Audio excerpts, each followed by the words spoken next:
দেশের জন্য জীবন বিলিয়ে দিল নিজের উত্তরাধিকারীর জীবনে যেন আজ নিভু নিভু করছে তেল ফুরিয়ে যাওয়া প্রদীপের মতো। কখনো চায়ের দোকানে, কখনো রেস্তোরাঁয়, কখনো বা ময়লার গাড়ি টেনে নিদারুণ কষ্টে দিনাতিপাত করছে নোয়াখালীর দাগনভূঞার বীরশ্রেষ্ঠ রুহুল আমিনের ছেলে শওকত আলী। জাতীয় দিবস ছাড়া যেন কেউ তাদের কোনো খোঁজ খবরই রাখে না।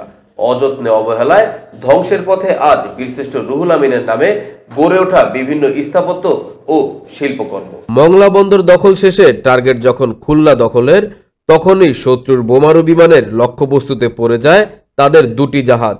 প্রতিরোধ গড়ে তুলতে চাইলে আকাশ থেকে ফেলা বোমায় ডান হাত উড়ে যায় রুহুল আমিনের।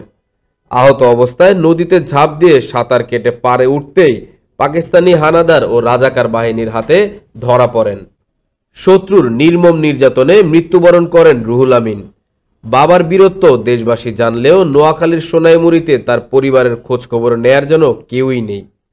চরম দারিদ্রতার সাথে লড়াই করে জীবনযুদ্ধে হেরে কখনো বা চায়ের দোকানে, কখনো বা ময়লার গাড়ি টেনে দিনাতিপাত করছেন বীরশ্রেষ্ঠ রুহুল আমিনের ছেলে শওকত আলী।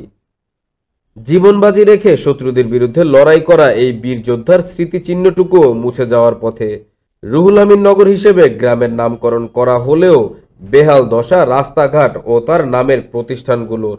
নতুন প্রজন্মের কাছে বীরশ্রেষ্ঠ রুহুল আমিনের স্মৃতিস্তম্ভগুলো সংরক্ষণের দাবি স্থানীয় এলাকাবাসী ও মুক্তিযোদ্ধাদের।